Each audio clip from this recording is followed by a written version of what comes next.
What's up, everybody? I'm Steve Gurr with the Kush and Chemtrails podcast. I've been working on this from day one. I've edited every episode and produced it for them, for my homeboys Buck and Emmett, and it's been a pleasure to do so. I've known Emmett for well over 10 years, worked on everything from logo design to music videos for him, and really stoked on this project that he's got going right now with the Kush and Chemtrails.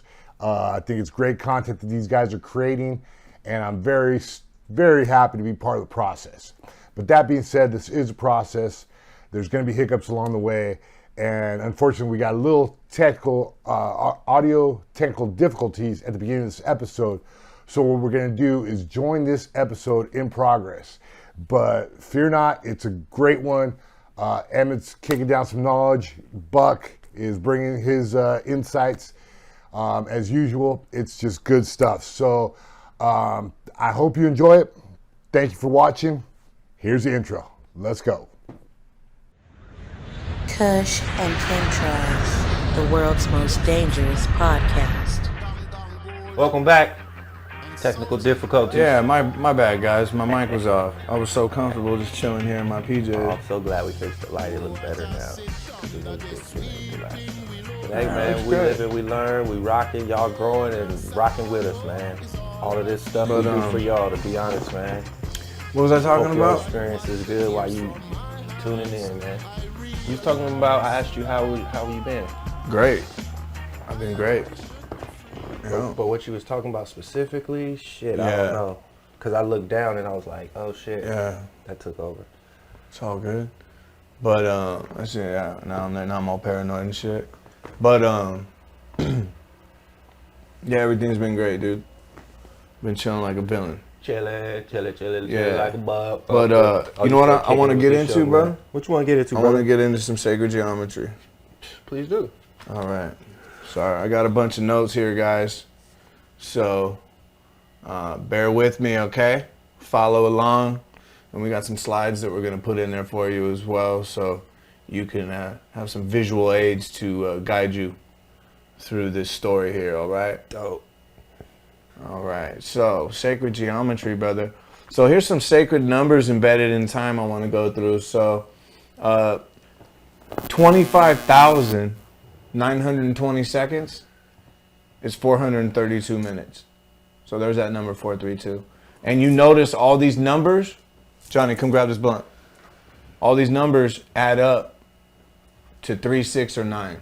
Mm-hmm. Okay, so you got 25,920 seconds. 2 plus 5 is 7, plus 9 is 16, plus 2 is 18, 1 plus 8 is 9, right? It's the Theosophical reduction. That's what that's called.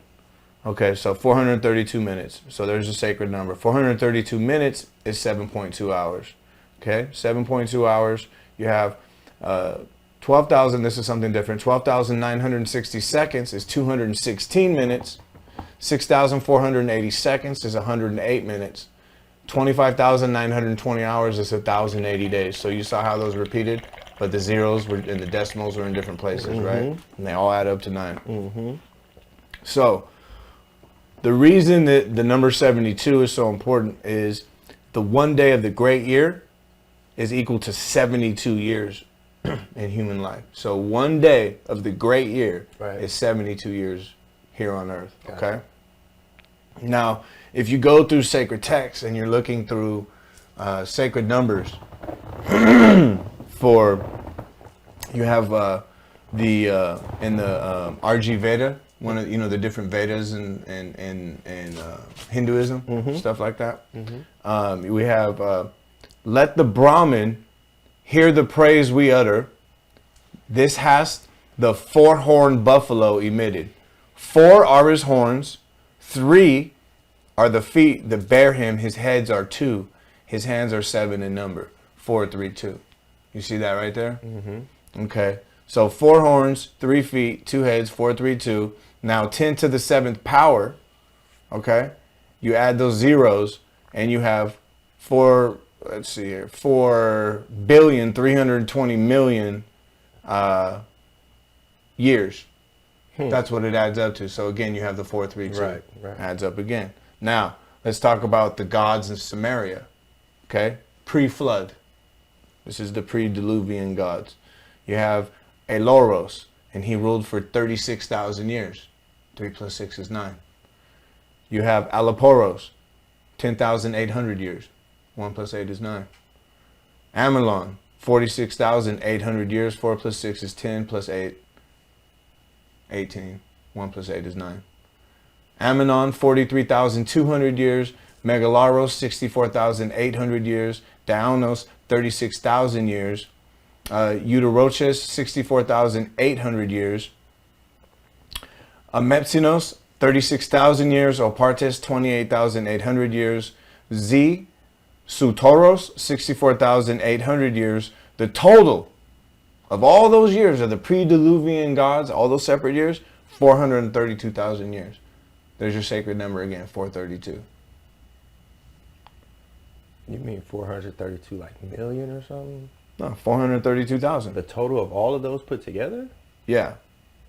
There was 36,000, 10,000, 46,000, 43,000, 64,000, 36,000, 64,000, 36,000, yeah. Okay. And 432,000. Got you. Okay. Okay. So then you go to the Vayu Purana. 360 years, according to the human calculation, constitutes one divine year.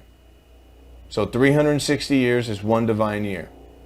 All right. So there's 4 yugas, 4 ages in the Bharata Varsa. This is another sacred text.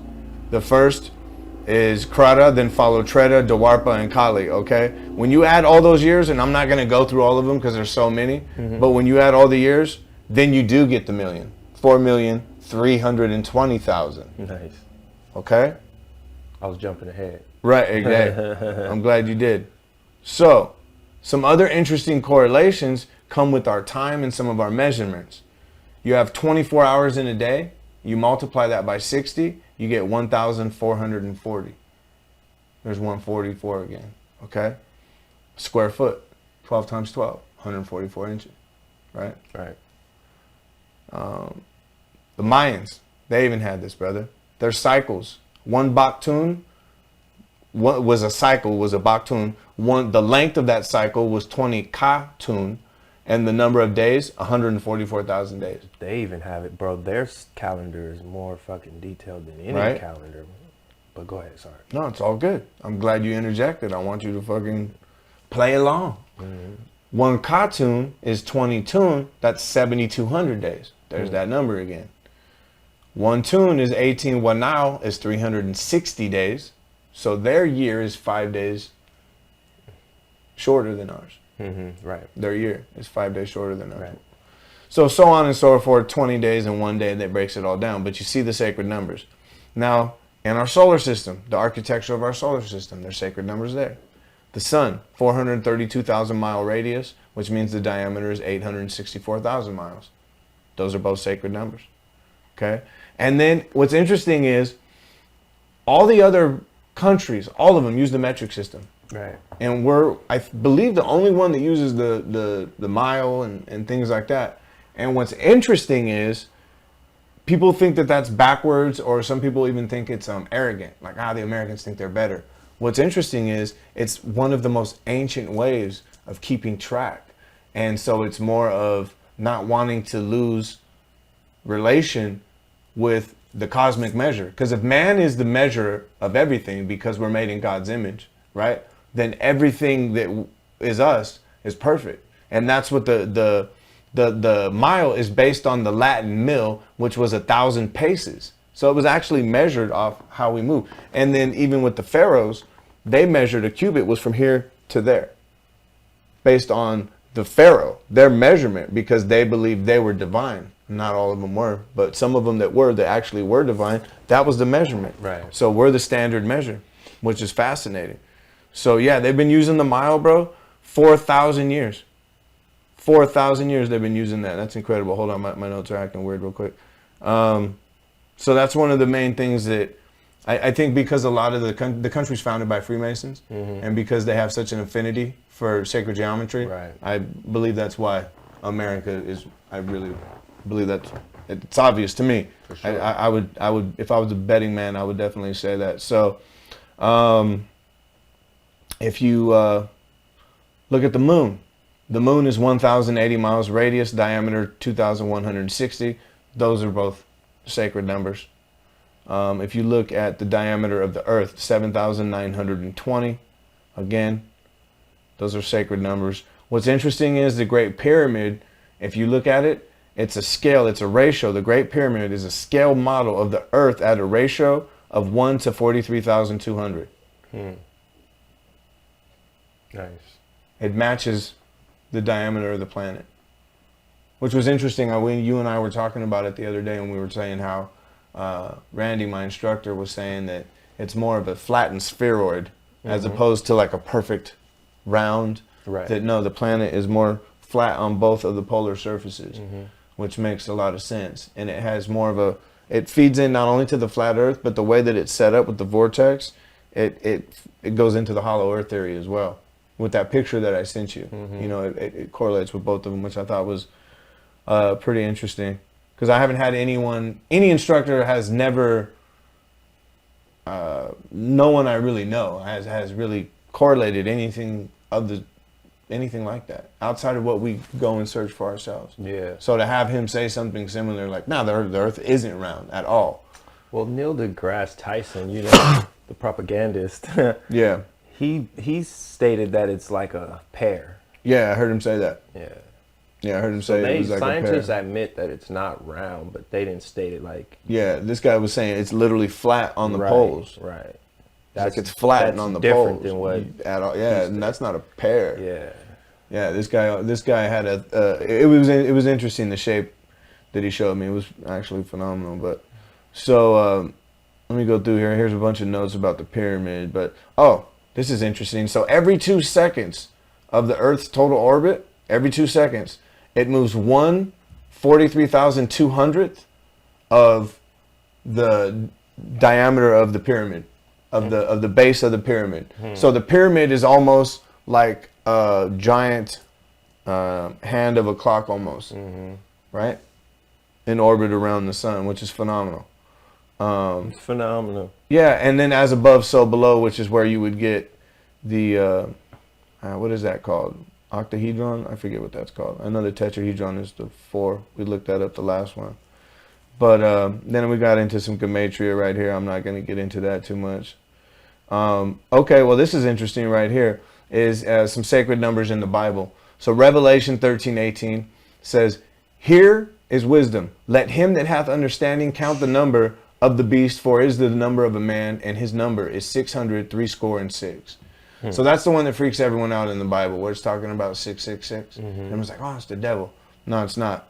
What you have is Earth's orbital velocity, which is 66,600 miles per hour, which is what they're referencing there. And the next part, they talk about, I don't have the exact quote, I wish I did, but they say the number 144, there's that sacred number, 144 will be on the heads of the people. I forget exactly what it says. Did you want to say something? No. Oh, okay. I was just clearing my throat. Yeah.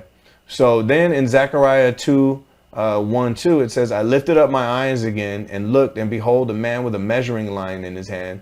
Then said I, Whither goest thou? And he said unto me, To measure Jerusalem, to see what is the breadth thereof, and what is the length thereof." So in the Bible, they're talking measurements, right? And that's why these things matter so much, is the way that they're measuring everything is based on us. And we're put together with the golden ratio. We're put together with the golden mean. So we are the cosmic measure. Perfect. Right? So to stray away from that and use something like it would be the same thing they did with music. When they switched from 432, everything was tuned to 432. And Bach, he made everything 440. Everything to this day is 440 because of Bach. Because he found, okay, it's more of a, when you have it like that, you can change notes more easily. And it makes sense. The notes sound better. They do sound better. It's more pleasing to the ear, but it's not necessarily more healthy for you. Right. Where the 432 is. So, anyways, so I'll go a little bit more further into the Bible, and it talks about having the glory of God. This is in Revelation 21. Having the glory of God in her light was like unto a stone most precious. and had a wall great and high, and had 12 gates, and at the gates 12 angels, 12 times 12, 144. Names written thereon, on the east 3 gates, on the north 3 gates, on the south 3 gates, and on the west 3 gates. So 3 gates on every direction. That's 12 total. There's 12 again. And the wall of the city had 12 foundations, and in them the names of the 12 apostles. 12 times 12 is 144. So there's the sacred numbers all through the Bible. And this happens all through the Bible. They're talking about measurements, furlongs. Now, a furlong is 660 feet. So, excuse me, it's an eighth of a mile. And it's how they used to measure the racetracks. And if you take 660 feet and you multiply it by 12 inches, you get 7,920 inches. And there's that number again. 7,920, right? Which is the diameter of the earth. 7,920 miles. So all these measurements correlate to something bigger and greater, whether it's the pyramids, whether it's the mile, whether it's the furlong. They're all measuring all these different celestial, astrological phenomenon and earthly phenomenon that is beyond any comprehension that we have of primitive man, what we consider primitive man. But you and I both know that primitive man wasn't so primitive. In fact, he was a lot more advanced than we are, and in tune with what's really going on. Yeah, primitive man is a misnomer. Exactly. So we are the yardstick. Man is the measure of all things. We are designed according to the cosmic measure. We were created in the image of God, as above, so below. Sacred geometry is the ultimate fusion. We are the ultimate symbol of all that fusion. Shit's tight, right? And that's what's so cool. Like you're reading me a love story. Right? Well, so, speaking of stories, I got the story of creation through sacred geometry. So yeah, brother, I want to talk about the story of creation through sacred geometry. Do you know the story of creation? On the first day there was light, and on the second day and all that nonsense. You've heard it, right? No, I shouldn't say nonsense. I didn't mean it like that, but you know what I mean, right? Mm-hmm. Okay. So basically, sacred geometry reverse engineers our method of scientific exploration, and it starts with the logical beginning of everything, which is nothing. So before there was something, there was nothing. There was nothing. The universe was without form, void, and you have darkness upon the face of the deep, right? That's what it says in the Bible. So the first thing to come into existence was a point. It's the first thing to come into existence. A point. Before anything can exist, it had to start with a point. A point occupies no space. It has no dimensions. It's so small, it can't be measured, yet it encompasses everything in it. That's cold, right? You can say this point is spirit. And what is the first thing that spirit does? So the original point is spirit. It becomes conscious. It becomes aware. 360 degrees of awareness in the vast emptiness of the void. Now, ancient Egyptians believed that this innate aspect of consciousness is what sparked the process of creation. So what's the next thing spirit does? The only thing it can do, it moves. So if you look at the first 3 lines of Genesis in the Bible, it says, "In the beginning, God created heaven and the earth, and the earth was without form and void, and darkness was upon the face of the deep. And the Spirit of God moved upon the face of the waters." So that's what we just said. It had to move. Amen. And God said, "Let there be light," and there was light. So obviously there's various interpretations of the Bible, but the important thing to note is that there was movement. Okay, before there was light, there was movement. So from the vantage point of physics, motion is impossible in a void. You can't go anywhere or fall or rotate. There's just infinite emptiness in all directions. So in order to move, you need something in relation to move to. Okay, so before there was light, there was movement. Once spirit created a point in space, it was able to move to the edge of its awareness and expand consciousness, creating a second circle to form the Vesica Piscis. And I've shown you that before with the 2 interlocking circles, and in between has the fish. That's the Vesica Piscis. And Vesica Piscis actually translates to the bladder of the fish's bladder.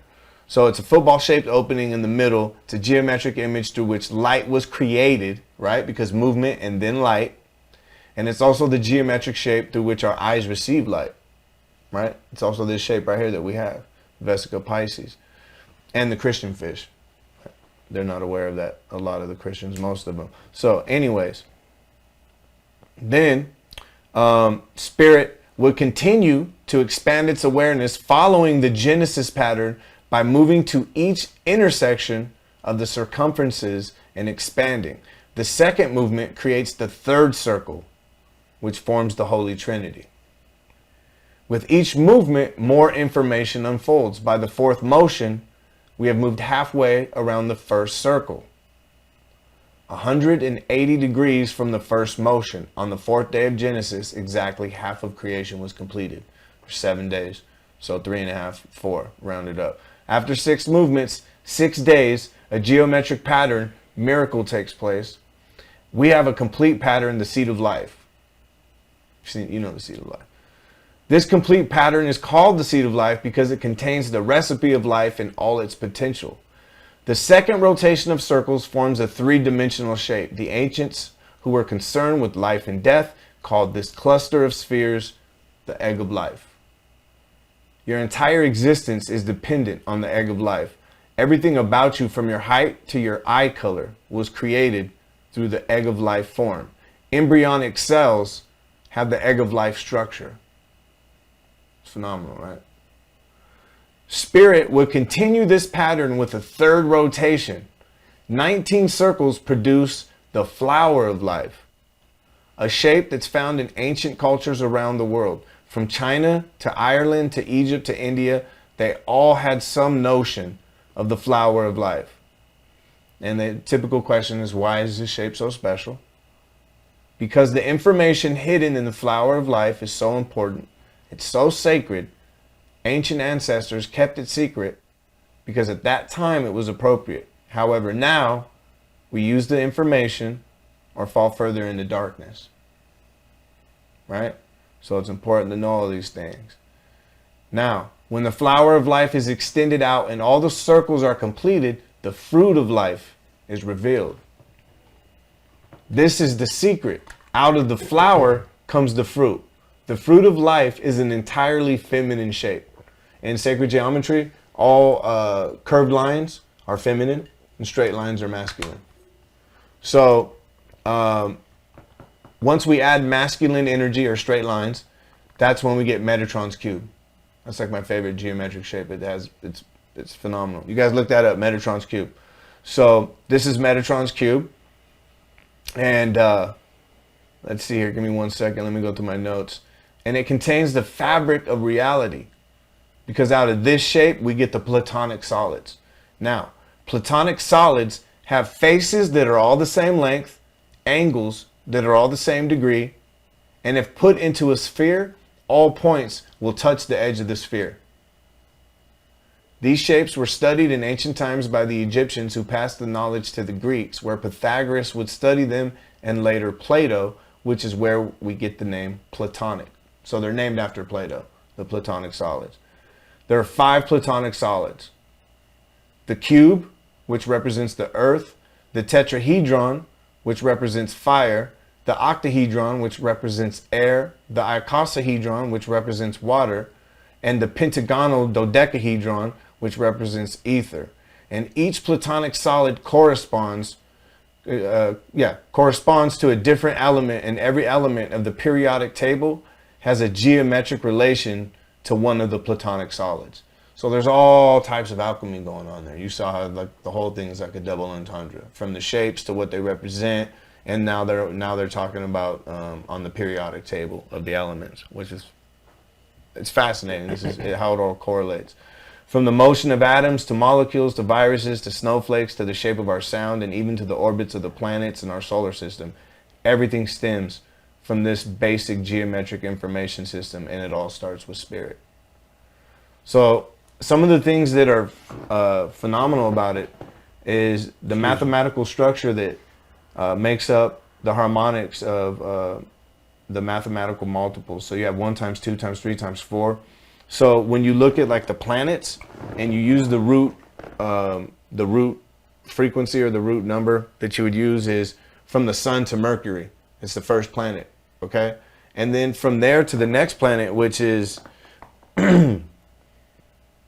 Mercury to Venus, it's twice that distance. You understand what I'm saying? So if this is 100 miles, this is 200 miles. And then the next one is 400 miles. So then from Mercury to Venus is twice the distance. Venus to Earth is 3 times the distance. Earth to Mars is 4 times the distance. Mars to the asteroid belt is 5 times the distance of the sun to Mercury, so on and so forth. You get what I'm saying? That's crazy that it's lined up like that. That's insane. So then the weight of each vertebrae in our spine, it's laid out the same way. The same exact way. That's how it's spaced out. Then when you go to the distance between electron shells and an atom, they have the same mathematical structure. And then what was, this is fascinating. The speed of light now, that they have right now, that they have measured it at, is 186,282 miles per second, okay? The ancients, they just multiplied 432 by 432, the sacred number, 186,624 miles per second. They were only off, someone's only off by 400 miles per second. That's phenomenal. I'm going to go with the ancients with 432 times 432. That seems like a natural thing. I don't know what this other thing is. I don't know how they got that. I don't know what device they used to measure it, but it doesn't sound like it's in tune with nature at all. You know about the Fibonacci sequence? Okay. For you guys that don't know, the Fibonacci sequence is a set of numbers. It goes 1, 1, 2, 3, 5, 8, 13, 21, 34, so on and so forth. And what you do is you add up the number in front and you get the next one. So 1, 1 is 2. And then you go 1 plus 2 is 3, 2 plus 3 is 5, so on and so forth. So it's so important that they use it in the financial sector. That's why I'm familiar with it. Yeah, yeah. Because they use the Fibonacci curves and you know to use to see different patterns, you know, based on, because human psyche is a trip too, because it correlates to those numbers, right? Which is sacred, which is what absolutely what you're getting into. So yeah. It's often, it's one of the most popular tools that people use when they're looking at their stock portfolios and stuff. Fibonacci. That's fascinating. Curve, yeah. It's amazing. See?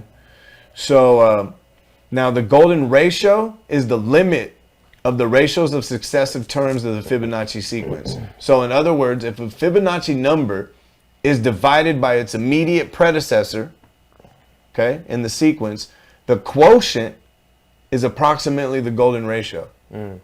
So if you go down the line and you divide this one by that one, the previous number, approximately you're going to get the golden ratio. And the approximations are alternately lower and higher than the golden ratio and converge closer to the golden ratio as the Fibonacci sequence increases. So the higher you go down the Fibonacci increase, the closer you get to the golden ratio or the golden mean. Nice. So the golden ratio... Spiral. Exactly. The golden ratio is two quantities are in the golden ratio if their ratio is the same as the ratio of their sum to the larger of the two quantities. So basically the number 1.618. Flower petals, seed heads, pine cones, tree branches, fruits, vegetables, shells, galaxies, hurricanes, human faces, human fingers, animal bodies, reproductive dynamics, animal flight patterns, art, architecture, the uterus, DNA molecules all have the golden ratio, golden mean. Other things too, but that's just, so trip on this. The DNA molecule measures 34 angstroms long by 21 angstroms wide for each full cycle of its double helix spiral. Both of those numbers are in the Fibonacci sequence, nice. 21 and 34. So obviously the golden rate, their ratio is 1.619. which closely approximates 1.618, the golden ratio.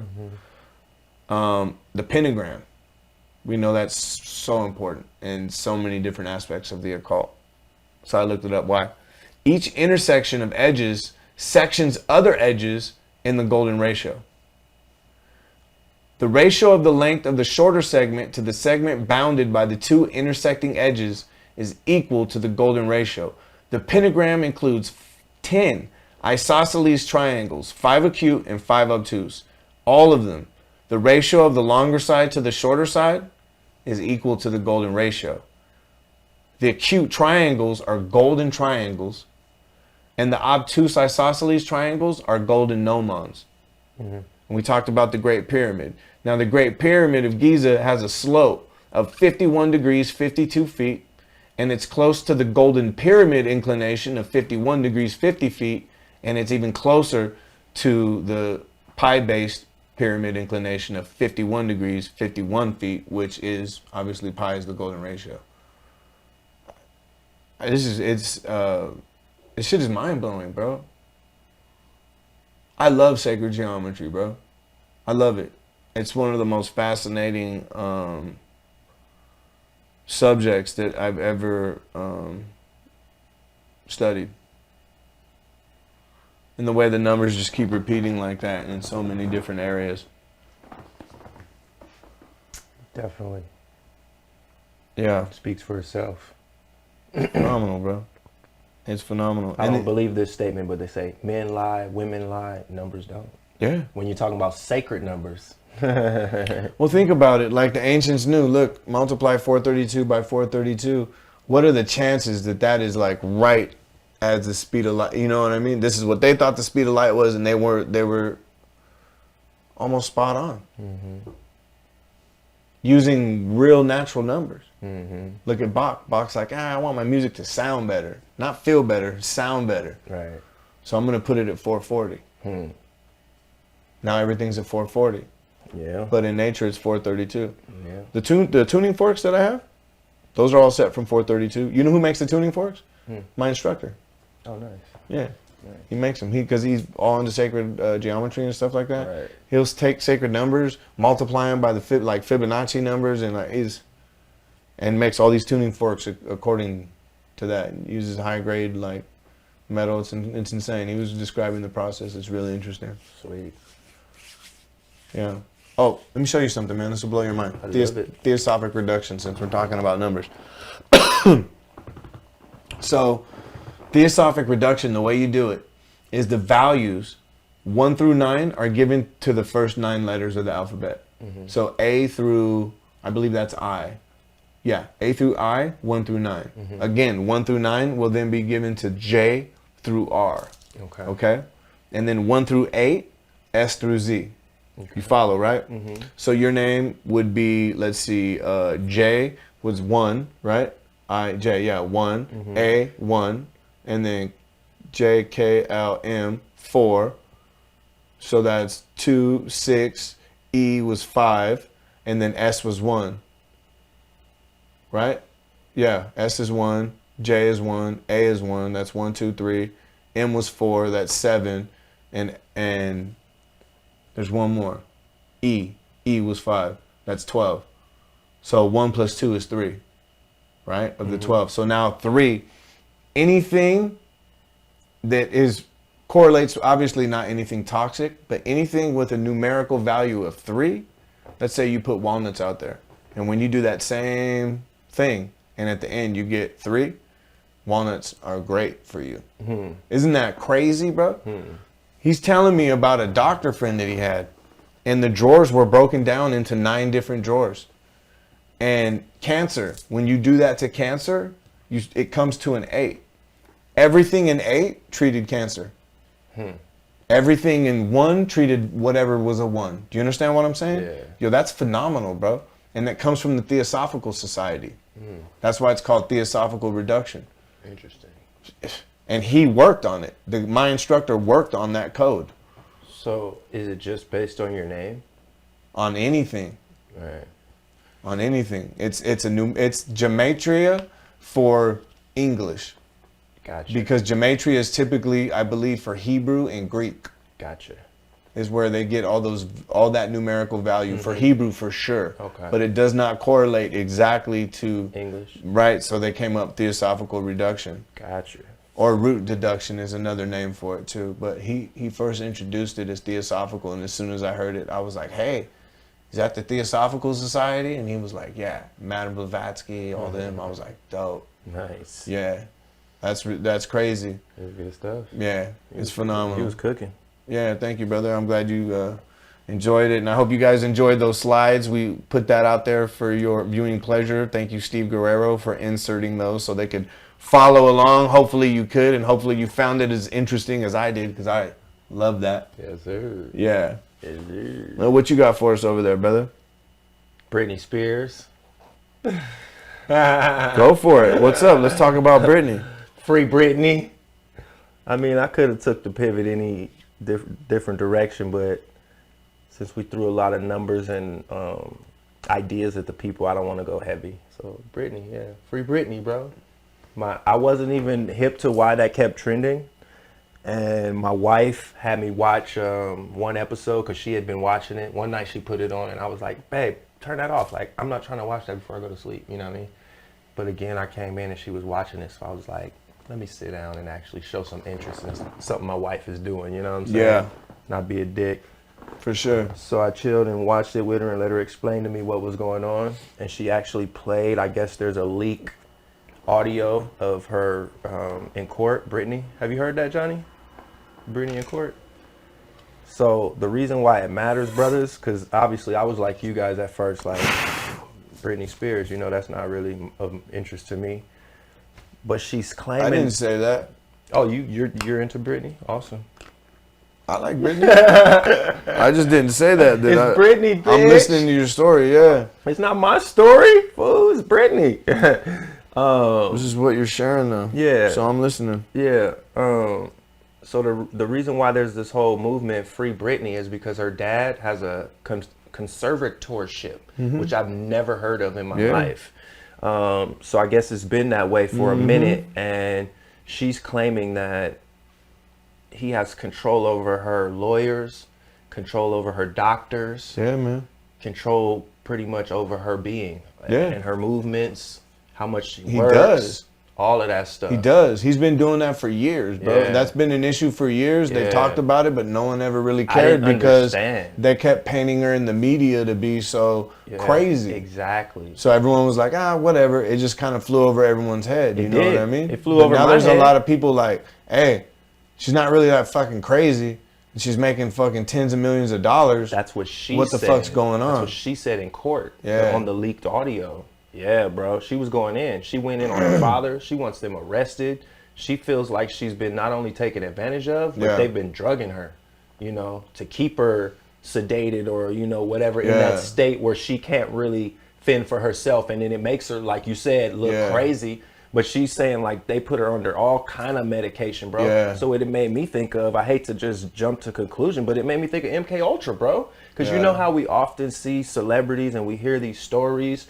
And we've even put some stories forth about, you know, the different Air Force bases and different things that have happened in Look the past. up Britney Spears' dad, see if that fool was ever in the army or anything. But bro, yeah, man, Look that shit up real quick. This whole thing reeks of like MK Ultra because she's exposing it all. Like she painted a picture when my wife had me sit down and actually listen to her ranting. I won't even call it a rant. When she's giving her truth, it was weird too because it was like written, bro, like almost as if she knew that she might get overwhelmed or she wanted to make sure she didn't forget anything, because you could tell like at certain points she was stumbling over her words, but then she would gather herself and they kept telling her slow down. But I ain't gonna lie, bro, it was riveting, bro. She was calling them out, and it was a lawyer that was involved, and I think he's since quit. But anybody involved, she's pretty much saying that they've mistreated her, and she's been paying for everything. She pays for her father's lawyers. So she pays for the people who are doing her wrong. Trying to take her much. fucking money away. And she's making military. She's making like millions for these fools, and they're just pretty much like treating her like like she still needs them to control her finances and her well-being, you know. And I'm like, damn, bro, that shit is wicked, man. Because it made me think of Michael Jackson too, man. I hate to keep trying to correlate things to other things, but hey, they both had Pepsi sponsorships. I hate to correlate it, but and Pepsi is guilty. Said to have overdosed, you know, or was hit with the Pepsi. Propofol, Pepsi Propofol, and having doctors around him and not being able to have his family around him. Yeah, So I'm like, bro, this shit's crazy. Same vibe. So there's a lot of people out there, celebrities and just regular people who took to the streets and are online and standing in support of Britney, bro. So Yeah. thought it was About time. worth bringing up because that's not right, bro. That shit ain't cool. No, that's horrible. And to do it to your own fucking kid. Britney, bitch. And for the mom to allow it to happen. You know. Yeah. That's whack. I wanted to give a quick shout out to a brother on Twitter. He's not a brother, but you know, he's a brother in the struggle because he's spreading the truth. His name is Robert W. Malone, MD. I believe the man is credited with helping come up with the mRNA vaccine, but he's been speaking some truths against, you know, the establishment, and Twitter has been trying to shadow ban or, you know, put him in Twitter jail and fuck with him and all kind of stuff. But you guys need to look this dude up. I'm gonna give his name again because his name is Robert W. Malone.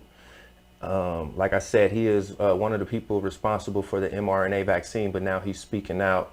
And this is one of his recent tweets. He says, many have been asking for this Pfizer adolescent risk/benefit calculations based on official CDC data forwarded to me by an actuary. Please prove these wrong, ?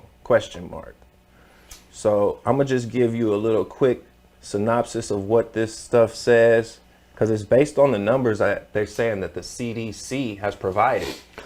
So basically what they came down to find out was the inoculation or the vaccine itself can't be proven to be less harmful than the virus that is said to be protecting us against, based on the numbers that the CDC has put forth of how many doses of the vaccine it takes to prevent, you know, illness or death.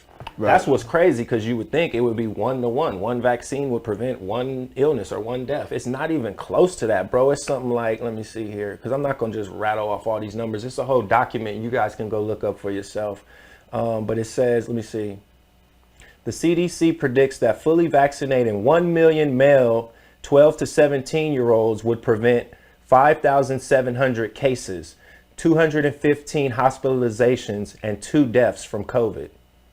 So it takes 1 million vaccines to prevent 5,700 cases, and the hospitalization of 215. And 2 deaths. And 2 deaths. So 1 million people. A million vaccines saves 2 people. 2 people, pretty much.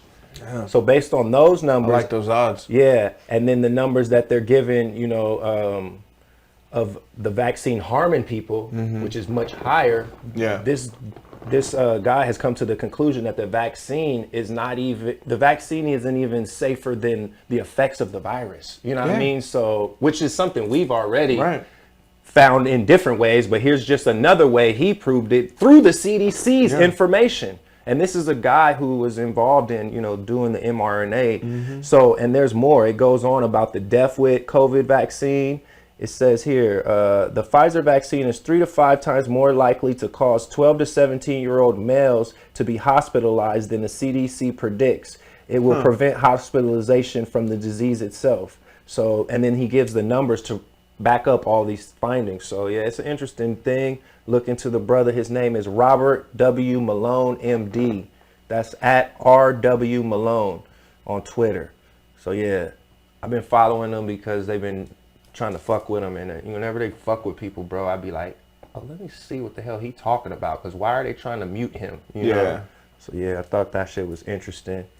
And I'll give you another one real quick, because I be on All Sides Now. Check them out. That's a good platform to get news, because they What's give it called? All Sides Now. You can find them on Instagram. Okay. You can find them on Instagram, or I think they got a website too. But the cool thing about them is they tell you, like, you know, this is from the left, this is from the right, and people can, you know, put their input on what they think the spin is on different things. So try to get you a balanced thing. But it says here, the New York Times, with the in the parentheses left-leaning, hasn't published a fact check since March. The Washington Post, left-leaning, retired its Trump fact check database in January and has no plans to start a comparable one for Biden. 100 days into Biden's presidency, CNN left lead White House fact checker remarked about the quietness in the presidential fact checking land. Yeah, so 100 days into Biden's presidency, CNN lead White House fact checker remarked about the quietness in presidential fact check. Yeah, there's a lot of quietness. We know a majority of journalism and major news sources lean to the ideological left. Maybe they've convinced themselves that Biden doesn't deserve as much fact checking because they trust him as an ideological ally. Yeah. And I thought that was a great point, so I made a point to speak on that, because that's a great point they're saying. Like, it's not that they necessarily don't think that he's inaccurate or that he doesn't need fact checking. It's just that he conveniently fits along with their ideals, you know? So it works for them. That's what they voted for. That's what they want. Why would they point out his shit? But it just shows the blatant hypocrisy, and that we don't have a media, and that the shit that Trump was saying is accurate. The fake news and all that shit. Hey, you know what I want to know? Where is AOC and Bernie right now with all this Cuba stuff going on? I don't hear him saying how great socialism is right now. Interesting. Right? Right. Why don't they come out and go calm those people down? Or the Black Lives Matter people. The Marxists, the communists. They're Right. self-proclaimed Marxists. Why don't they go over there and talk to them about communism real quick? Yeah, that's crazy. Yeah, it is. It is crazy. And I don't have know what's noticed going on over there. 100%. Because I know what they telling us. No one's fact checking fucking Biden, bro. Yeah. They're totally playing along with it. And even fucking Fox, like, you know, for the most part, bro, Fox is saying the same shit, dog, as CNN. They don't really, there might be a couple anchors on there that might be out there and say some like weird shit here and there, Tucker Carlson and those guys like that. Right. But for the most part, like on the app, it's the same exact fucking story as CNN, and it's even worded pretty much the same. A lot of it, you know? Yeah. Some of it appeals to different voting. You know, they try to appeal more to right wing, but a lot of it I've noticed, because I have both apps, Right. they kind of just go along with the same shit. Same narrative. So. Yeah. Yeah. Interesting. Yeah. For sure. Yeah, I don't follow them at all. But within the app that I do follow, that I just shot it out, which is All Sides, they will. That's an app? They will give you stories. That's an app as well? Yeah. I thought it was just a website. That's tight. They will give you stories from, you know, different platforms. Yeah. Shout out All Sides. You guys check that out for yourselves, please, because I know I'll be doing that. Yeah. All Sides, get that app. Yeah. Sounds great. Thanks for bringing that to the platform, bud. Oh yeah, I spoke on it before, but yeah, no doubt, brother. Yes, sir. That's what I do. I'm glad I listened to you this time. You feel me? I didn't ignore you. You smell me? Alright. Alright. What's up, man? You waiting on me to drop my my stuff on the moon? Yeah. Or you got something else you want to talk about? Yeah, I got other stuff, but I want to hear that stuff about the moon, bro. Let's talk about that. I'm getting to the moon. So we're Yeah. making this a space episode. Yeah, sure. Might as well call the Space Force out. What's they called? The Galactic Force or something? Tell them about Nah, you know what we can call this one? Hmm. Guardians of the Galaxy, bro. There you go. That's tight, bro. Tell them about Star Wars and the Death Star.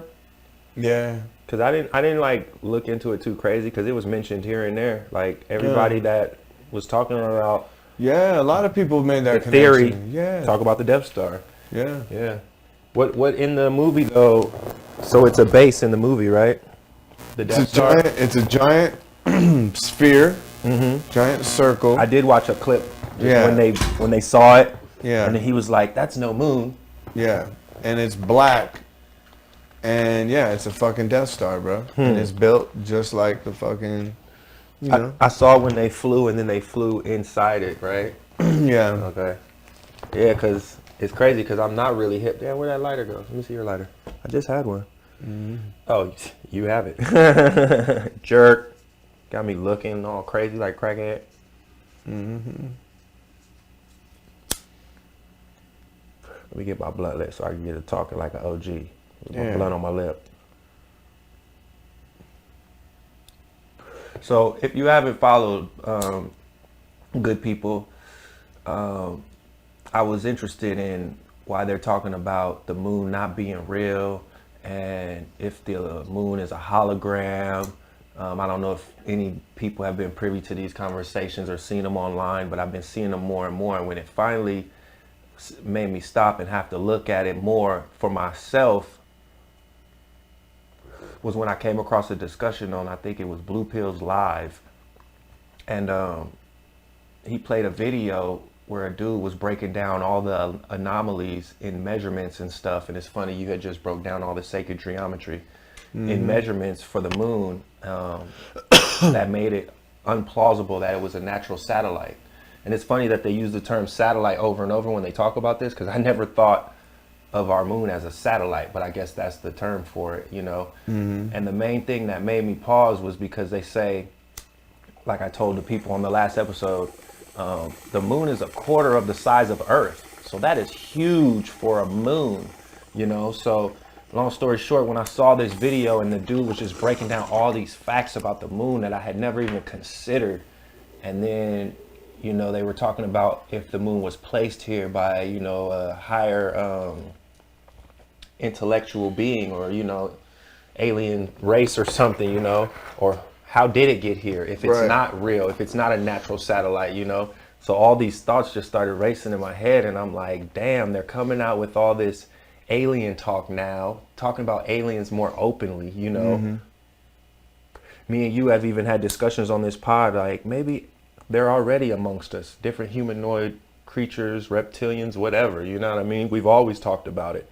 You know who came up in my research too is Credo Mutwa, because one time me and you were talking, and we were talking about how I came upon the reptilian stuff, and you threw out a name like Zachariah Sitchin or somebody, and I was like, nah, it wasn't even him. It was I said it was some dude in a hut, like a Zulu dude, but now I got his name because they brought him up on there. Credo Mutwa.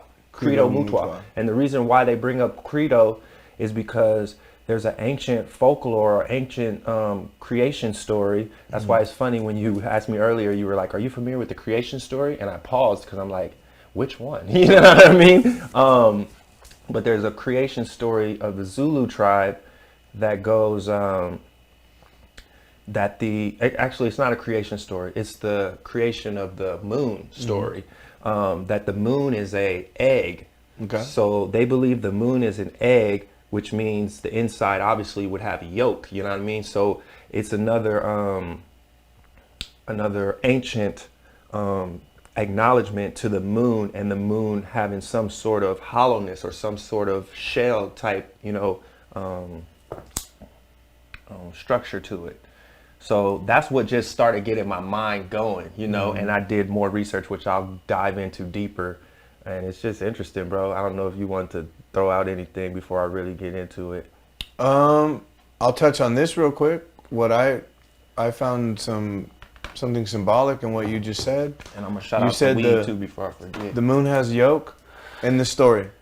Yeah. Well, no. It was an egg. It's I don't know if it's symbology, but I'll get into exactly what the Zulus believe, because I did take more notes on the Zulu belief. Okay, well then. But it is that's their theory, is the moon is an egg. That's what they and you're gonna say further, why they think that. Yeah, okay. Yeah. Real quick, because I forgot on the last podcast, I brought it out and then didn't even shout them out. Rich and Ruthless, because I know some people like to know, what the hell is y'all smoking on over there, smoking? So yeah, we got some Rich and Ruthless, and I'm still on that sativa, so I got some CPT Dream. Got 28% THC. It says blueberry flavor. I ain't gonna say Was it like a blue dream? Let me see it. I guess, CPT Dream. So obviously it's their version of the Blue Dream. The Blue Dream. And it's okay. You know, the good thing about sativas is they often have these nice tight buds. You know what I mean? So you really feel like you get what you're paying for, because sometimes you get those airy ass nugs and it ain't the business, or shit that just crumbles to dust. These is actually nice, dense nugs. The last 3 sativas I've grabbed. So I'm like, you know what? I'm on to some shit with this sativa. And these ain't even top shelf. Wait till I really spend some money and get some really fruity, exotic sativas that really pretty good. 28% THC. It ain't bad. And then my father-in-law. Sounds bomb. He fucking Let me get a ball of this. Can I get a ball? Hell yeah. My father-in-law spoiled me. He got me some top shelf shit. My wife told me he paid $100 for this. I can't verify it or not. Let me see that. But it's called Blasphemy Rosin. Oh, that's what we smoked earlier? So if anybody's hip to the waxes, maybe y'all know if he really How much top is dollar in on here, this. bro? I don't care. Either way, it's the thought that counts, my man. Oh my God, I don't even ask bro. for shit. He just gives it to me because he goes to the dispensary. He a trucker. Oh, it smells like He lemon comes cane through. too. It He smells like like this lemon. for you, James. It's lemon cane. It's What is it, gram? It's from Alien Labs. I guess it's the top shelf shit. I don't spend a grip on my shit. Is it gram? But I'm appreciative. Yeah, it was a gram. It was a gram when I Wow, first got it. he dropped the fucking bill on the gram. That's bomb, then. This shit smells really good. I don't know if it was I this really and high. the other one that he got me together that was $100, but my wife was like, he spent $100. Regardless, that shit's fire. And I tried to downplay it. I was like, for both? And I think she was like, no, just for that one. That shit smells bomb, bro. And also, last one, dime bag. We got some biscotti. Oh, I should have told Johnny, because last time I had biscotti, I ran out and I didn't get to offer him none. So I got you, man. Johnny. Whenever you come back up here, if you want some biscotti. Here, I'll send him a text real quick. Go ahead. So, yeah, I just wanted to give y'all the backdrop on why I'm even talking about the moon, because it might sound crazy, because it sounded crazy to me. That's why I had never even entertained it before. Like when people say the moon is hollow and all that shit, the moon is made out of cheese and shit like that. But it's actually quite interesting when you understand that the reason why people are saying the moon is hollow is because, for one, NASA admits, or astronauts that were a part of Apollo's, trips up there, where they either drop spacecrafts or drop probes or crashed the craft itself into the moon. Yeah. And maybe you already know this, bro. They said it rang like a gong. Yeah. On more than one occasion. Yeah, one was for like 8 hours and one was even longer than that. Yeah. Rang like a bell. Yeah. Boom. know And about reverberated. They said the probe. I'm going off the top of the head before I even go off to the notes. We were talking about it, remember? They said the probe, I think we did. And I didn't really make it make sense in my head until I really started digging into this shit. I was like, hey, dog, they landed on there. There's astronauts who've landed on there and said that they fucking heard it ring and shit. Yes, we did talk about that. said, I don't remember in what relation we talked about it. And you found it. That's so tight, though, but you found it. I definitely did. You found it. That's awesome. You know I did. Because I heard about that, and then I brought up the Star Wars thing. So that's sick, bro. Oh, here we go, moon. Okay, boom. So you did both. You found the Star Wars. So let me stop giving it to y'all out of order and give it to you in the way I prepared it. Here we go. I love it. So, Is the Moon Real is one of my sites. That was the Malestrom. This is a publication from the UK. It's spelled Malestrom. Yeah. Then there's Christopher Knight and Alan Butler. They have a book, Who Built the Moon, in 2006. Really? Who Built the Moon? Yep. Did you read some of it? I have quotes from them and, some of their predecessors who they got inspired by. Yeah. Universe Inside You and Gaia.com. Some of you may be familiar with Gaia.com. They got good content over there for free thinkers, so go check that out. And then there's a book that started all of this. They said this theory came in science fiction first, and they credit this guy, H.G. Wells, who wrote the book, The First Men on the Moon, in 1901 about the hollow moon. Yeah. So there's a bunch of that in the backdrop. I like to get the backdrop before I speed into what I'm talking about now. So H.G. Wells wrote a gang of books. I want to know where this shit even came from. Just like when I delved into the plane theory, of flat Earth theory. He hung out with Aleister Crowley. H.G. Wells. So I approach this the same way, man, because it correlates to me, brother. Like now that I'm thinking about it and I've learned more, and I'm open to this, the moon being hollow, just like how I said there's extra land beyond the poles. Yeah. Now I'm like, damn, if this shit is hollow and they're monitoring us and the shit is just circling us, you know what I mean? And we only see one side, so you have no clue what's going on the other side. Now I'm thinking the same thing. I'm like, that's another thing they're hiding. What if the other side's like a fucking fucked up ass like stage prop and there's nothing there? It's like a bunch of beams and like still like fully exposed, like just like heater ducts and shit, bro. Like where they shoot movies and shit. Yeah, bro. And it's just a facade. Yeah, it's a big old facade on this side. I wouldn't doubt it, bro, because we only, according to this research, we only see between 50 and 60%. Period. Ever. Yeah. And they call it the dark side, but it's not dark. It's just the far side. Yeah. Because we can't see it. Yeah. So I've seen papers, remember we discussed where there's a fucking atmosphere on the moon, and then on that side, the dark side, there's actually foliage and fucking an atmosphere and all kinds of shit. Man, this stuff is crazy. Yeah. All right, so Knight and Butler's main reasoning behind this idea is that they're seismometers. There you go. Seismometers. There we go. Thank you, brother. I knew I was going to get it eventually. I like seismometer. Seismometers. Fitted on the surface of the moon by Apollo missions, which took the data of moonquakes from 69 to 77. That's 1969 to 77. Yeah. Scientists on Earth reacted to some of these quakes, saying the moon rang like a bell, like we just said. Apollo 13 module struck the moon equivalent with 11 tons of TNT because they want to do it again. Rang like a gong for 3 full hours. And that was based on seismometers that were 100 miles away that got that reading. So if you would have had them probably nearer to the site, then it would have even gave a stronger gong effect. So yeah, that led them to believe that it's hollow. That, and along with the fact that the craters on the moon, they have a problem with those because they say if those were from impacts of asteroids, whatever, space dust, whatever they postulate, they would have been deeper. And why are all of them similar depth?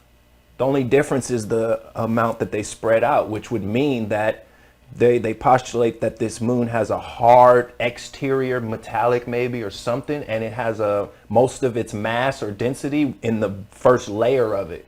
So that's what protects it from any impacts, but it's not like the Earth where if it hit, it would dig into the Earth. It can't dig into the moon or whatever. That's why we see these massive craters. Yeah. So there's a couple of things like that make people believe that it's not the structure that we may think it is, or it's not a normal moon like the rest of the moons that we see on other planets, planet systems.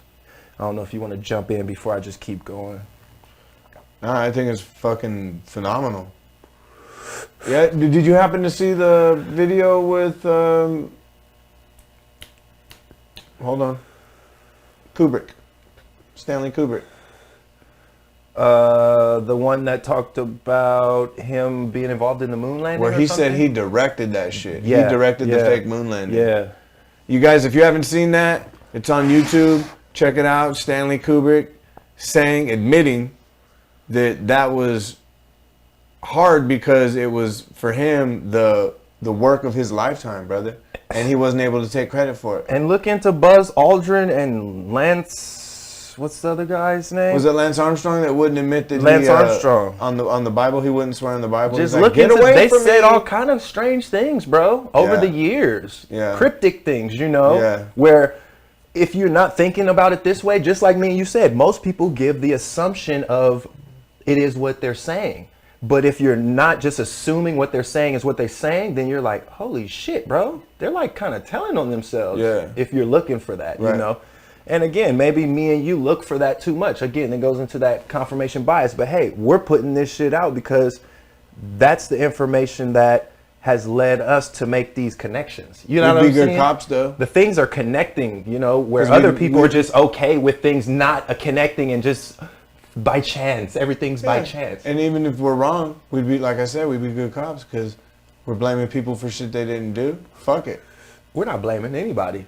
I know. I got you. I'm making a funny, James. You're follow. Blowing it. Nah, you blew my joke. I follow. You blew my joke. You said like cops. Continue. with go. your lunacy. You see There what you I go. did there? I like that. I like You're that. welcome. So when we're talking about density, just know that this is calculated using Newton's law on gravitational and acceleration. So gravitation, and acceleration. So, Newton's laws. The moon's mean density is 3.3 grams per centimeter, whereas the Earth's is 5.5 grams per centimeter cubed. The moon's concentration of mass is purported to be located at a series of points just below the surface. This is a word from late cosmologist Carl Sagan. This is what he said of the satellites. A natural satellite cannot be a hollow object. According to Ken Johnson, former supervisor of the Data and Photo Control Department of NASA's receiving lab, during the Apollo lunar program, said the moon not only rang out, but the whole satellite wobbled in such a precise way that it was, in quotes, almost as though it had gigantic hydraulic damper struts inside it. So that's coming from a NASA dude himself. So what's crazy, what I realized is they don't say it straight out, but as time goes on, maybe like you said, just like Kubrick, they don't want their secret to just, not even secret in his case, but their work or whatever, what they know. He was sick about it, bro. I think that's what we see in people like this, and the ones that I mentioned. Armstrong. They were like, "Are you proud of it? Are you proud of the film that you made?" And he goes, "It's devastating. I can't take credit for my work of art." Bro, in one of these videos that they showed the disgusted looking faces on the astronauts when they returned back from Apollo, and they even said, "Wouldn't you think they would be ecstatic? They just made it back home from such the chances of them surviving, going that distance and coming back, and they weren't even like, didn't give a fuck. They were like they saw some shit, bro, or they knew some shit or something. I don't know. Or I they don't were told, hey. Bro, they just didn't look happy. Or they were told, hey, if you say the truth, everyone you know dies. And they had that look on their face, like, all right, bro, we won't say nothing. Because I don't know if I wrote it here or not, and if I did, oh well, because I'll skip it then. But I think it was Armstrong. Yeah, I think I did write it. Buzz or Lance said, bro, when they landed, they were being monitored the whole time they were there. And they weren't talking about monitored by us. Right. I understand. I doubt he was talking about monitored by the Russians, because at that time we were supposed to be the first ones there. You know what I mean? He said they were monitored the whole time they were there. And he went as far as to say they saw crafts on the moon. And he said, man, they were big, baby, or something like that. And they monitored us the whole time. That was his quotes, bro. I heard the audio. All right, so this is the part I told you on the phone, and it correlated with some of the numbers you gave. With the moon being tiny compared to the sun, 400 times smaller, but much closer to us, it causes them to appear as equal disk. The moon is also just 1/400th of the distance between the Earth and the sun. The authors say the odds against this optical illusion taking place, they go on to cite respected scientist Isaac Asimov, who described this perfect visual alignment as the most unlikely coincidence imaginable. So it just so happens that the moon is 1/400th away from the sun in our vantage point, and it's also 1/400th the size, so that when we look at it in a perfect, when they line up, when we get a perfect eclipse, it perfectly blots out the sun. So they're proposing that that's too perfect to just be by chance. Somebody must have placed that to be so perfect. Now, obviously, most people would say, "Duh, James, God," or but this is why they're proposing, like, this is not a natural occurrence. That's what they're proposing, because they're saying other moons there is no similar correlation in our universe to what we are experiencing. It's perfect, or it was placed there perfectly for a reason, to have an effect on humanity for whatever reason, who knows. What else was I going to get into? So we're talking about the astonishing synchronicity the moon has with the sun. When the sun is at its lowest and weakest in midwinter, the moon is at its highest and brightest, and the reverse occurs in midsummer, both set at the same point on the horizon at the equinoxes and the opposite point at the solstices. What are the chances that the moon would naturally find an orbit so perfect that it would cover the sun at an eclipse and appear from the earth to be the same size? What are the chances that the alignments would be so perfect at the equinoxes and solstices? Not to mention, as we all know, that we only see one side of the moon because it rotates perfectly so that as it turns and turns around us, we only see the face of the moon that we see constantly. So not only is it perfectly aligned with the sun so that it leaves a corona where all you see is a light around our moon, and it also moves around us perfectly to where we only see one side of it. So they're saying like, yo, bro, what's up? You know what I mean? That just seems too strange to be coincidence. All right, so it doesn't spin like your typical celestial bodies and not sharing character. Oh, they call that something lock. It's locked with us. And they say there's another example of it. I think there's another moon that has a lock system, but it's highly improbable. And, you know, of course, I put the Newton's law in there because I don't believe necessarily in gravitational pull. I believe more in electromagnetic pull. So that's why I'm just going along with the science that's stated that people understand. So yeah, it doesn't spin like any other celestial body.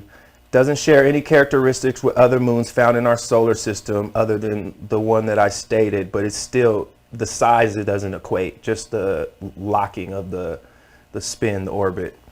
Oh, and what's with the other side? Okay, so there's structures found on the moon that you can look up on Google, that people have found with Google Maps and, you know, Google Universe, whatever it's called, or with their own telescopes, structures that even appear to be pyramid in shape or have right corners, you know, that are man-made.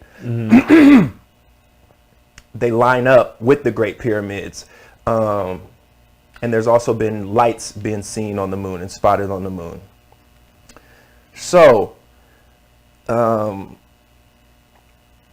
in comparison to Jupiter's moon, our moon is 72 times larger than what they say it should be, what a normal moon would be. You know what I mean? So Jupiter's moon is basically about a quarter of the size of our moon. Probably. Whatever in comparison to Jupiter that moon is, they said our moon would be like 30 miles across if it was what Jupiter's moon is to Jupiter. But ours instead is a quarter of the mass of, not the mass, but the size of our planet. So it's not even close to 30 miles. You know what I mean? And I'm asking because I don't know. How many moons does Jupiter have? One?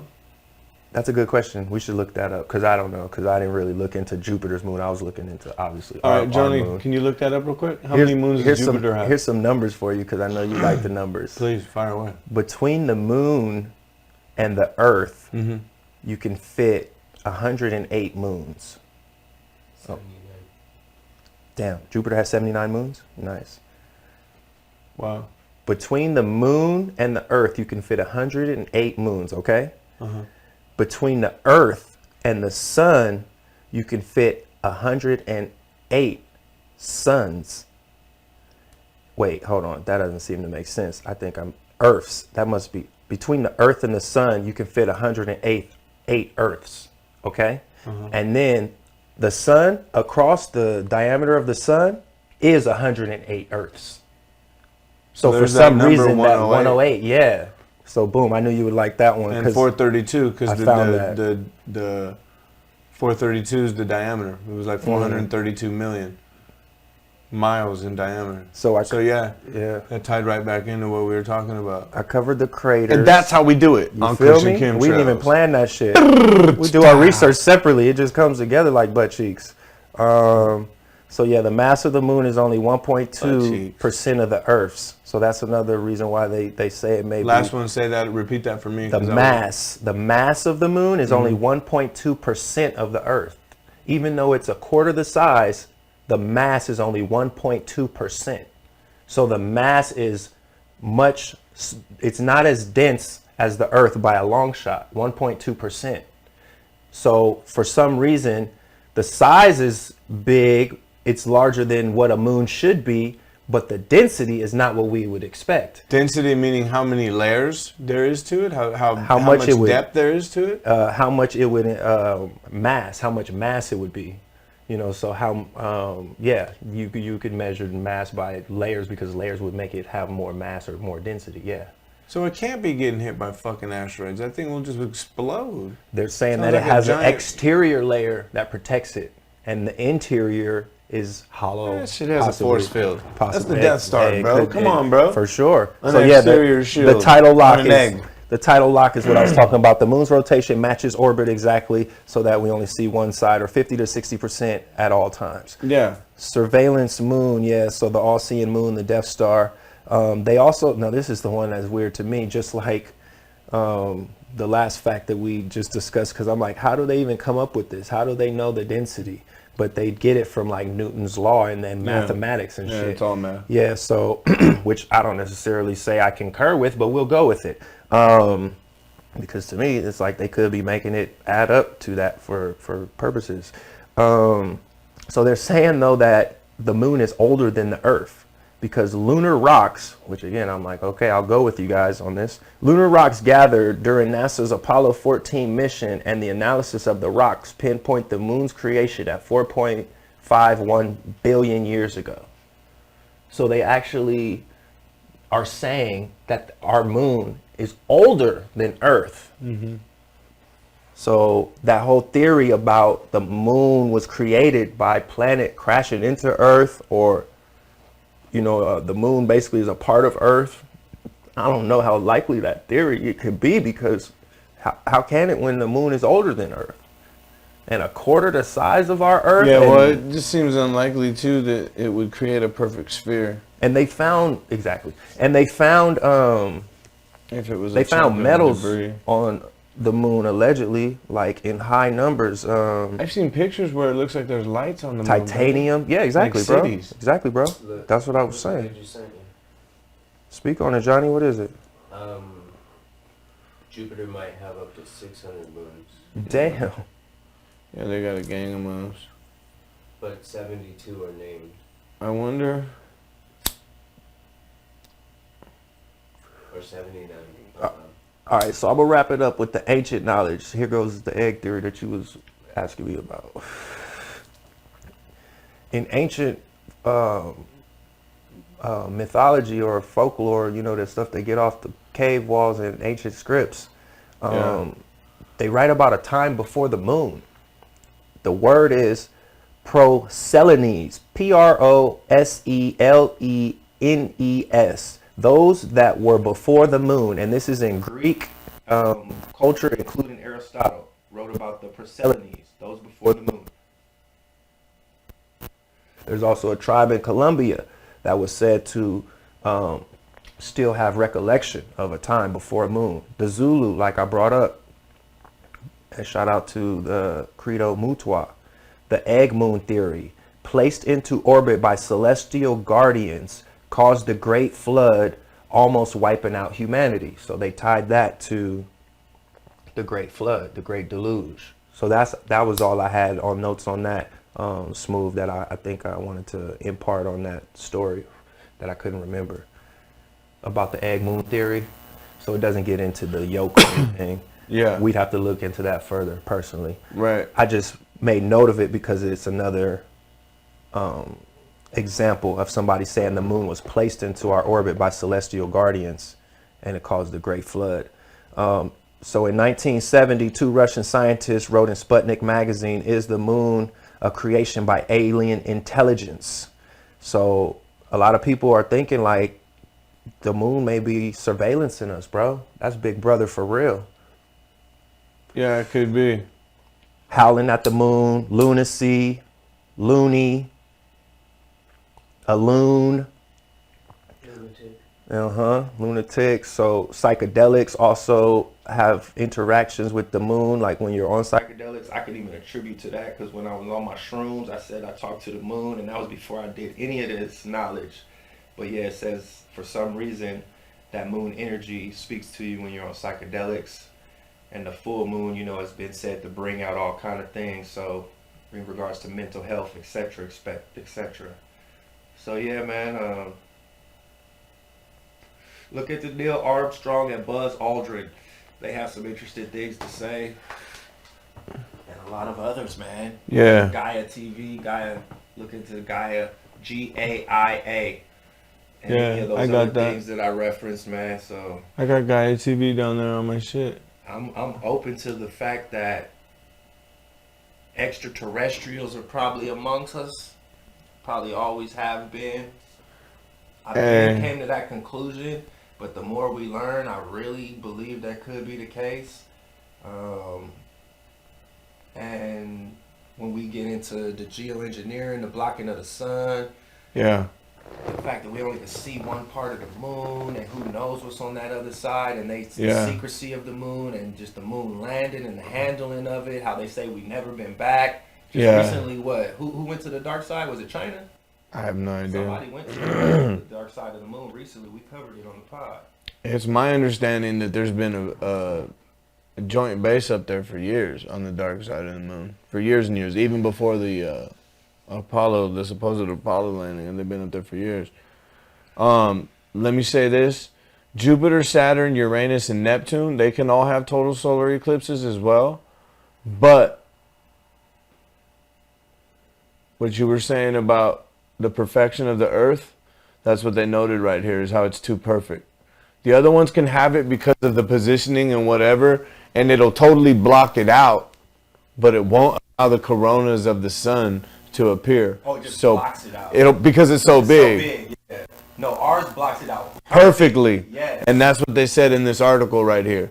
But I wanted to see, is there any other eclipses on any other I planets? appreciate that, keeping us on balance, bro. So yeah, there is Jupiter, Saturn, Uranus, and Neptune. Why? Glad you Because made of the that position. distinction. Yeah. But ours is absolutely, as it says in this article as well, which I got from lifescience.com, that it's absolutely perfect. And that it allows the coronas of the sun to appear, which is not possible on any other planet.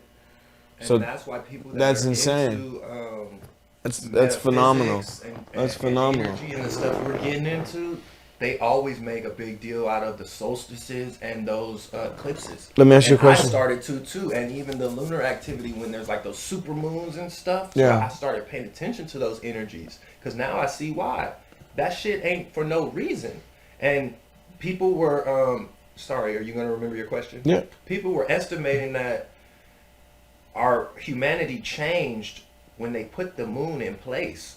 So not only is it perfect because of the placement, but it had to be perfect in order to get the outcome, I guess, that was desired. And it may have even been the time when humanity's many humanoid species was thin to the one. Because as we both know, there was many at one point, and then everyone says, well, what happened to those others? And now we're just one human race, or, you know, Right. Maybe it was that. And we also know many cultures speak of the deluge and stuff. So, and it was many cultures through civilization that spoke of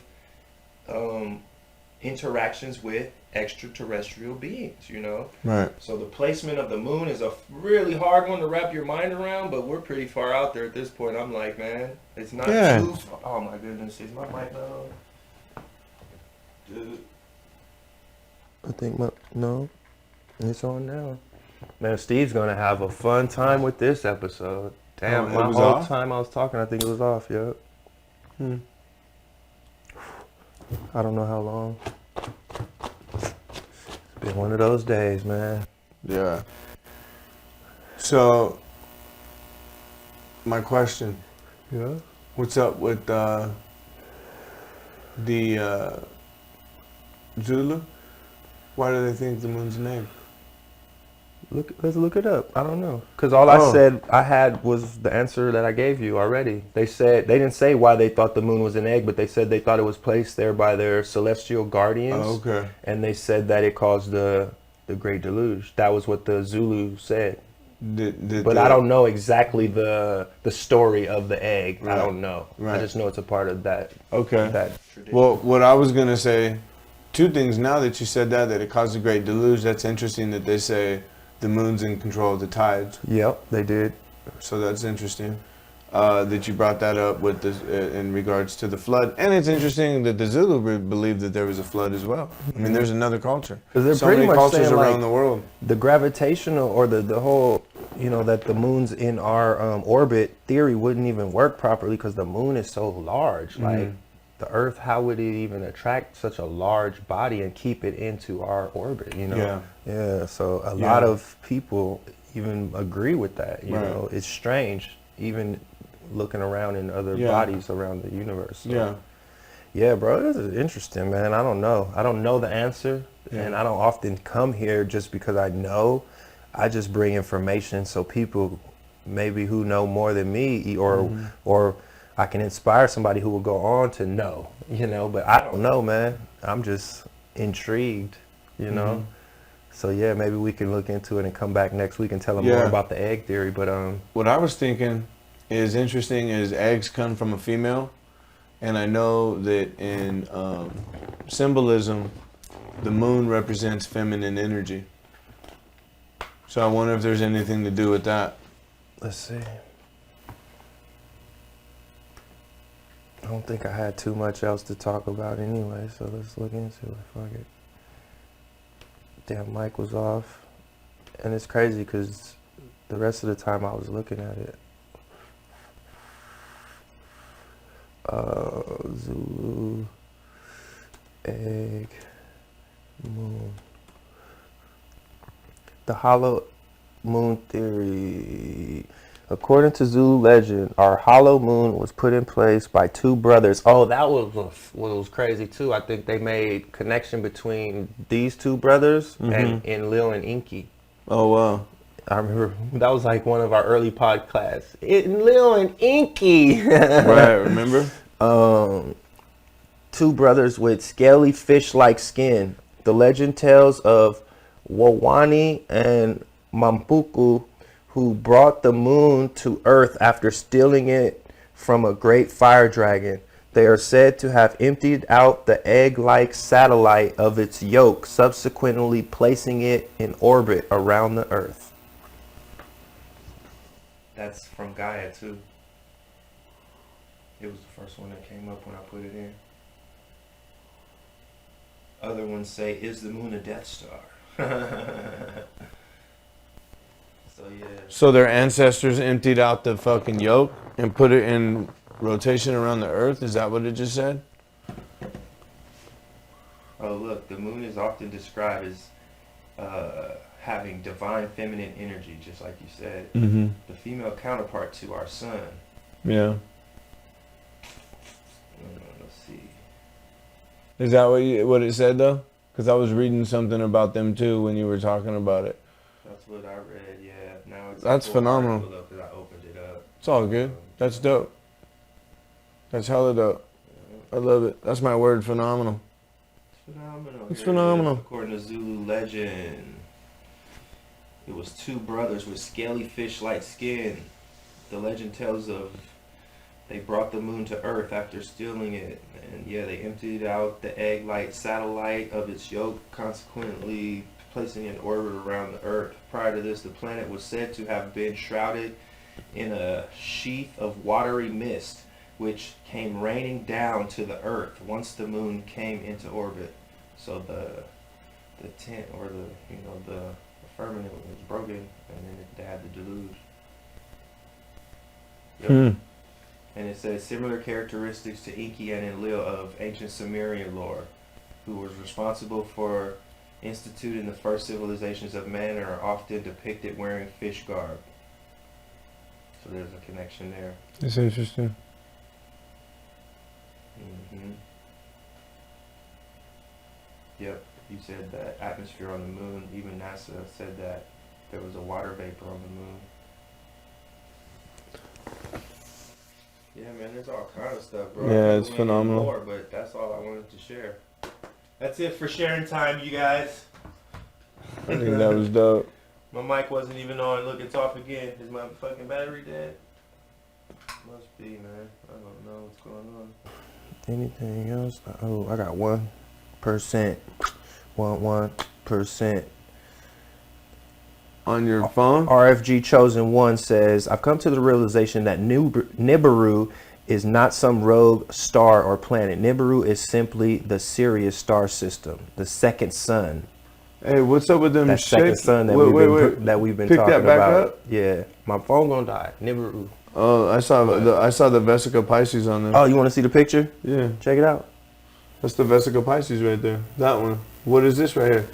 Oh, This guy's that guy that keeps saying look, big words, so you guys know that he knows some important shit. look at this shit. That's the Vesica Pisces. Remember we were talking about the great year?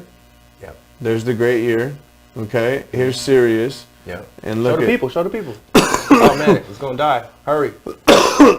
in the orbit. Check it out. The orbit is the Vesica Pisces. Shout out RFG1 Yeah. Chosen. See the orbit of the sun, and where's my finger? It's hard to do backwards. Where? Right His there. caption is really dope too, so people should check it out on IG. See that? Did it die? Nope. Vesica Pisces in both of them. One with the, I think that's binary stars, and then one with the great year in Sirius, and that's fantastic. That's People like, you amazing. talking about the Venn diagram? Yeah, that's great. That's Man, great. What we gonna call this one? The Galactic. I told you, Team? Guardians of the Galaxy, bro. We got I love that y'all. one. Team Guardians. Hey, man. Real quick. Yeah, cause I'm all out of shit. I got some shit, but my phone about to die. We went hard. Yeah. Sorry, Steve, that we tried, bro. It's all good, man. The audio and shit. Shit. It's all good. So, born a man, New Zealand weightlifter will be the first trans competitor at the Olympics where they will face off against female weightlifters. Dude was already an amateur powerlifter. Mm-hmm. And now is a girl and is going to be is going to go beat all these fucking chicks in the Olympics. These girls who train their whole lives, bro. Real girls. Yeah, that's Train their whole lives. who's disqualified. New Zealand has named Laurel Hubbard to its women's weightlifting roster for the upcoming Olympics in Tokyo, That fool said Laurel Hubbard. making her the first openly transgender athlete to compete in the games. Hubbard, 43, will compete in the category for women over 192 pounds. Some argue that because Hubbard went through male puberty, she will have an unfair advantage over her competitors. Hubbard transitioned to female 8 years ago at the age of 35. Before her transition, Hubbard competed in men's events, setting national records in junior competition. Damn it, man. Already set records as a dude. And now as a fucking chick. Kinda, not really. He's a dude. She's a dude. Cause we're all dudes, hey. Yeah, but not really. What do you think of that? What do I think of it?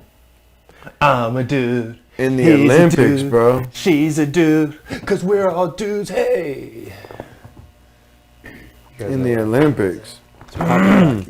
That's a no-no. Like I said, those women train their whole lives for that, and now they got to compete against a dude who's going through some weird midlife crisis.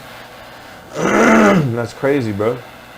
Crazy isn't even the word. Yeah, We've gone way past crazy. We're in they should cuckoo not jail, allow bro. that. They should not allow that. I'm 100% against that. We are. Hey, tell me if these sound like any of these have been broken with the COVID, with the vaccines. So, you guys remember World War II and what happened with the Nuremberg codes for ethical guidelines for research, right? Nuremberg codes, ethical guidelines for research. This came out of World War II in 1947, after World War II, after what happened in Germany. So there's 10 of them. Here we go. 1, voluntary consent is essential. Voluntary consent is essential. But we got the guy on CNN saying they need to mandate vaccines. And if they do go through with vaccine passports and they start altering people's way of life, right? And you can't fly or do anything without a vaccine. Well, then of course they're going to do it, right? Because it's going to affect their lifestyle. So basically, in essence, you are mandating it. So number 1, voluntary consent is essential. Number 2, the results of any experiment must be for the greater good of society. Okay, I could see that, right? If you want to claim that, sure. I'll give him that one. It is an experiment, I'll tell you that. Yeah, it is an experiment, but I'll give him that one. Human experiments should be based on previous animal experimentation. We're animals. Okay. I'll You give him filthy that. animal. I'll give him that. They probably ran this on a few animals. You filthy animal. Experiments should be conducted by avoiding physical or mental suffering and injury. Well, they're too late with that. Plenty of people have sustained physical, mental. Yes, I'm definitely injured. We're all scarred. No, I'm talking about people that got the fucking vaccine, bro. I'm talking about us. I'm scarred. Yeah, well, people that got the vaccine that this actually applies to, absolutely. Don't speak for yourself. You don't know what I've gotten. Oh, okay. That's what's up. No experiment should be conducted if it is believed to cause death or disability. Again, that's out the window. The risk should never exceed the benefits. I'll give him that. I'll say that there's a little less chance of that than catching COVID. But fuck that. Adequate facilities should be used to protect subjects. I don't think Dodger Stadium parking lot or Walmart parking lot or any of these walk-up places is an adequate facility. It's my personal opinion. So they blew it with that one. Experiments should be conducted only by qualified scientists. Again, I don't Bill see Gates. Dr. Fauci. Exactly. And the head of Pfizer is a veterinarian, so that's always good. But the experiments, Johnson & Johnson. People administering this shit should be qualified scientists. Again, Walgreens, Rite Aid, Dodger Stadium, those aren't qualified scientists, bro. Those are just people. The homie. Right? Number 9, subjects should be able to end their participation at any time. There you go. So what's the problem? And the last, the scientists in charge must be prepared to terminate the experiment when injury, disability, or death is likely to occur. So why haven't they stopped these already? When it's likely to occur. Guilty. They know it's likely to occur in older people. You just put them in the Nuremberg trial. They're guilty. 100%. Guilty. Guilty. We want to repeal everything. Well, they haven't done anything yet. They haven't forced anybody to do anything yet. People did it by their own will. That's the problem. Yeah, but it doesn't say you have to be forced. It's an experiment. So they're running an experiment. And people signed up for that shit. So you can't run an experiment, though, regardless if they sign up for it or not. You're conducting the experiment. So by conducting the experiment, you have to go through all of these. No, I got you. So they haven't done it. And I got you as well. If people are signing up for it, what are you going to do? Right. Cause I feel bad for the fucking... guilty. I feel bad for those people. There's a lady. They're like... They took her daughter down there. She took her daughter down there. And it's 12 years old and she's like paralyzed now, bro. From the vaccine. That's crazy, bro. And she was crying. I was like, yeah, I'd be crying too, man. Damn it, man. Lucky it didn't happen to all the kids. She said she took all her kids down there. But it only happened to the little girl. She was the youngest. Yeah, I've But- seen some stories too. Anyways, man. I got other shit, but we've been going for a while. You want to wrap it up? Wrap it. Yeah. Wrap it up, man. All right, guys. Thanks for tuning in. We appreciate it. Like, comment, subscribe if you haven't already. Brother, it's been a pleasure. Yeah. All right. Till next time. We're out. Kush and Chemtrails.